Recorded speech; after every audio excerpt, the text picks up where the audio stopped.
Type Afghanistan into Google and see what you find.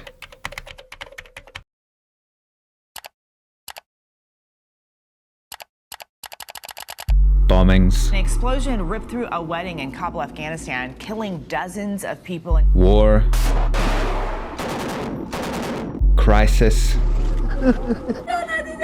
These are normally the pictures that come to mind when you hear the name Afghanistan. But are these tragic events really that common? Yes, tragedy strikes Afghanistan on a daily basis. A country at war for 40 years. But is there another side to Afghanistan that is rarely covered? Let's find out. The world's deadliest conflict. The war should end in Afghanistan. We will smile towards life because life is worth smiling to. Not a day without violence. We will show that resilience. We will not allow people to know that we have weakened. Our families shed blood for this country. 150 ads.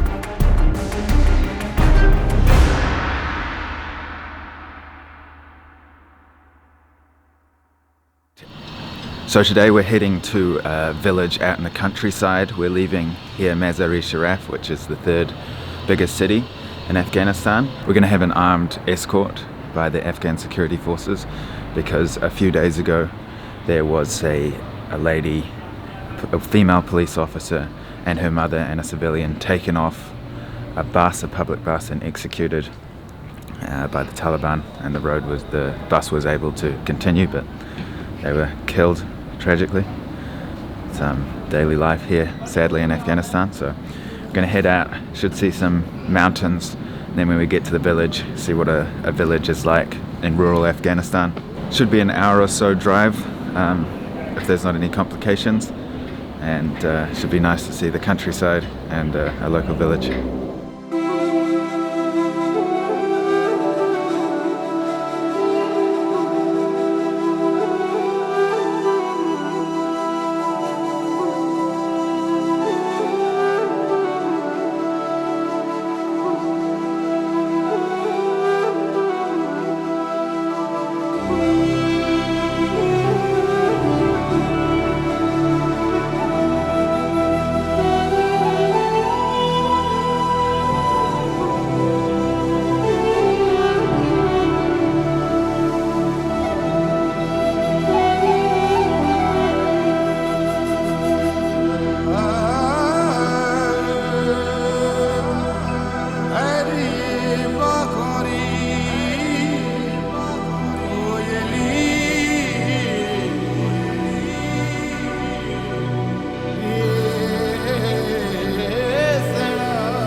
So we drove for an hour or so and we've arrived in the Calm district. The mountains are absolutely magnificent, and there's local kids around.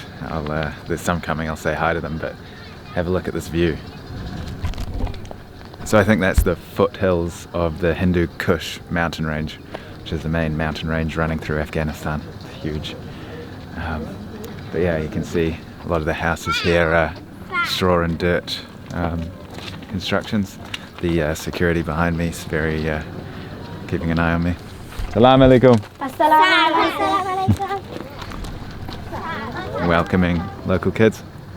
But yeah, this really feels like, rural Afghanistan. There's fruit production around here, think it's pomegranate season at the moment.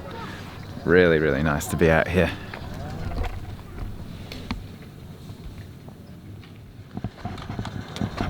How are you? Good, how are you? Yeah, I'm okay. How are you?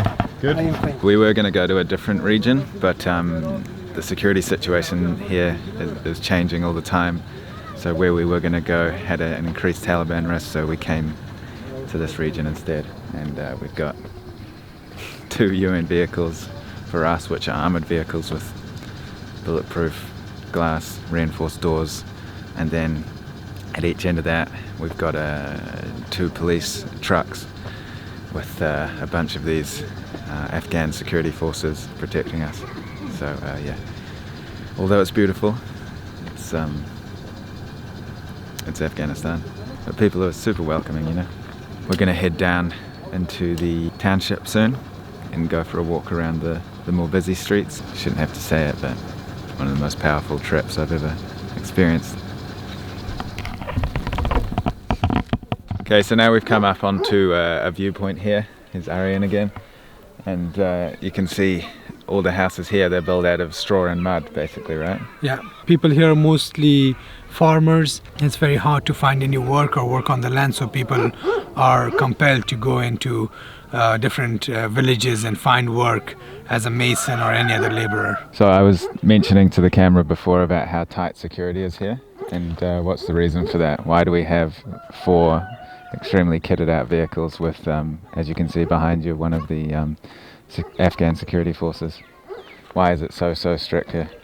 I see it's still for the people, it's very hard for them to comprehend that there are people who are coming in just as humanitarian workers and trying to help with their children and vaccinate their children, immunize their children and provide education. You don't know who inhabits these villages.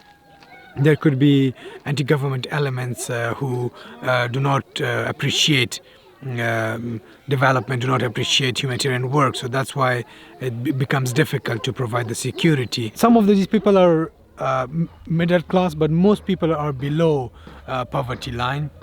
So they normally would have 2 rooms, and no matter if they have 9-10 people at their houses, they would only have 2 rooms because keeping it warm during winter, that's the most important thing for them. So they rather live together in winters rather than have many rooms. The other thing that you can notice is that it's very green here, so people normally would have a piece of land that they can provide their families with fruit at least and vegetables.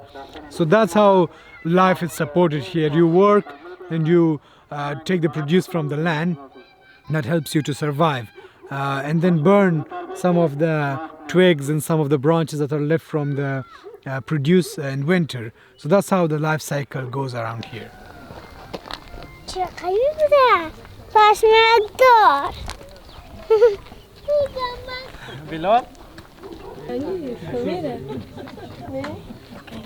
Okay, so we've just met a local man. Would you mind introducing him and just ask him what he does for a job? Rahmatullah is 45 years old. He's got 2 kids. He works in gardens. Right now he's working on his pomegranate garden, trying to yield a good produce so that he can sell it in market and make a good living from it.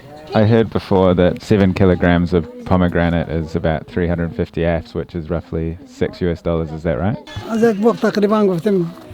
7 kgs of pomegranate would go for 200 AFs, about $4, but it depends on a season. If the season is good in the 1 acre land that I have, it produces good result and I have good produce, then that season would go well for my family. If not, then most of the season we are just it's very hard to keep up with the expenditure for the land, like the fertilizer, working on the land, making sure that the pomegranates or other produce don't go bad. So that also takes away a lot of money, and then at the end of the season, very little is left for us to survive on. Where does he buy his supplies from? Does he go down to the city or the town and buy his general household goods, or does he grow them here and then just live off the land? Normally with the people in this village and with myself is that whatever we produce in our garden, we take it to the city and we exchange for some other commodity that we require. The most challenging for us right now is safe drinking water. We don't have good water, in which results for our children developing different kind of skin diseases that you can see on my child here. That really hurts us and that really ails us. Other than that, it happens that we have some good produce one year, the other year it's not good, but water is the main issue for us right now. So those are the negatives, right? And so what are the positives of living here for him? Positive side here in my village is that there is peace. That's a very positive thing. We are living together as united people. If there is a difficulty of one house, the rest of the houses come to the aid of this house. So we live in each other's happiness and each other's sadness, and that basically gives us the motivation to move forward and to look to the future with positivity. So there's a really strong sense of camaraderie here. There is, yes. Yeah. Everybody comes to each other's help. If one person does not have enough, the other person lends to him wheat or flour so that they can survive. If one person does not have wood to burn in the winter, other people comes together and provides them so that the entire village can survive together. Right, okay. Tashakosa. Another thing that you have to take into consideration here, I'm okay in the village here, but if I was to stray too far off of the perimeter, there's a high chance of landmines. From the days of when the Soviets were here, there's all these different elements playing into this situation here.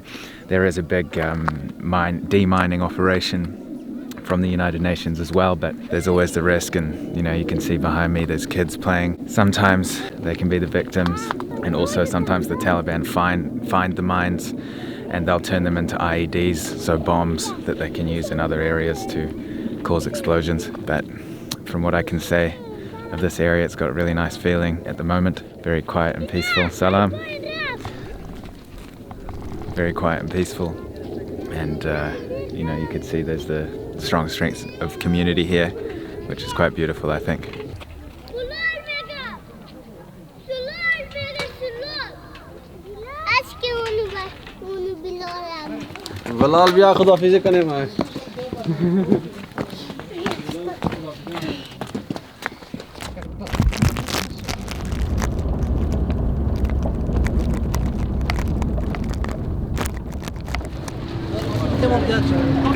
Okay, so we've just come down to the town where that man that we interviewed earlier who sells fruit, he brings it down here, right? Yes. And he sells it to the locals here or trades for things. This is the main market for Holm district, and that guy and other villagers would normally bring their produce here, put it here on the roadside, and people would buy it. So this is the market, a bit small, but this is where people do their business and make their living from. There's something really interesting that I think a lot of people will be surprised to see. There's a big American flag here, right? Yeah, it's surprising me to me as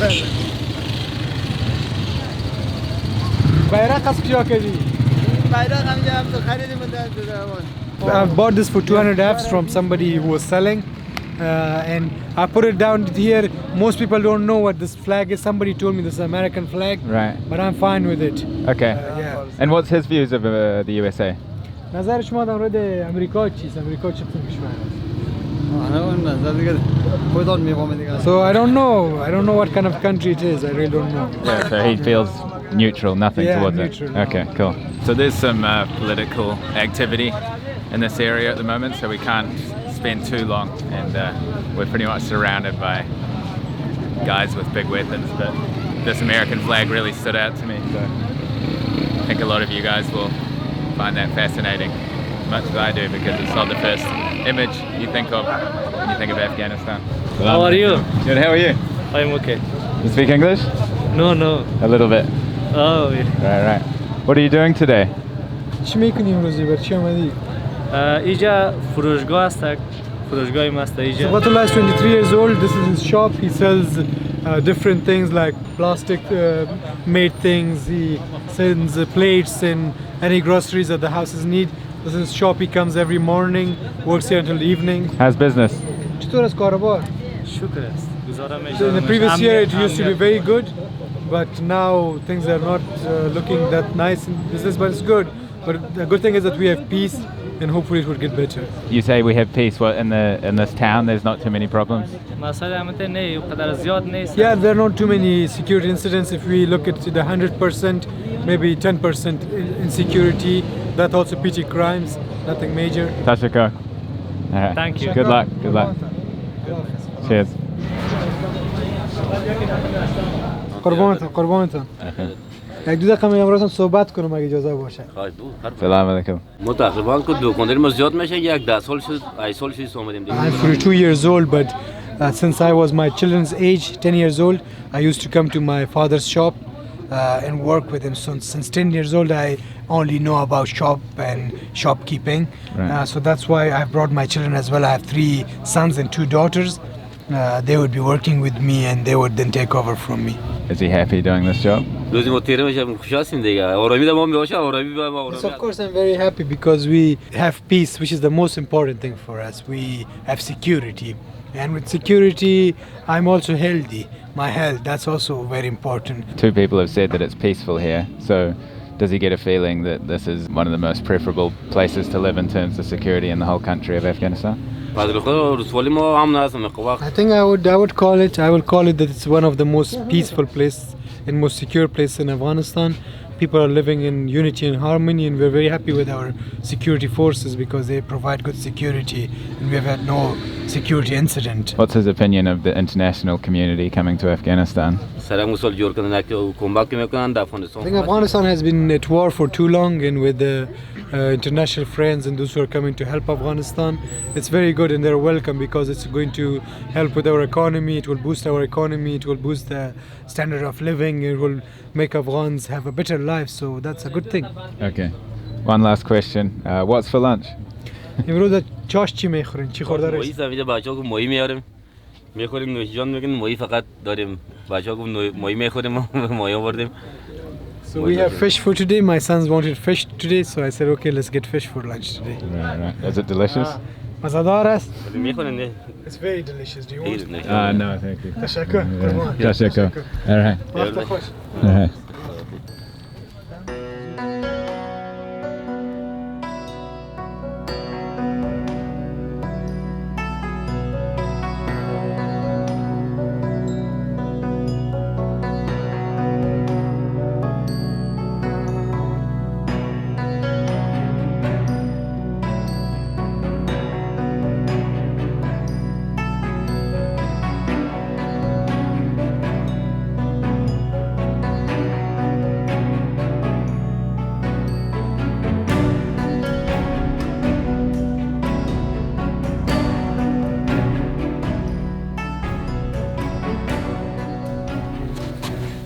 So back in the city, I found that really special to go out and see how the village people live. There was a point when we actually pulled up at this old library, and when we arrived there was all different kinds of security forces, Afghan police, Afghan military, paramilitary. There were bullet holes in the wall, troops on the roof, troops on the perimeter, troops up close to the door.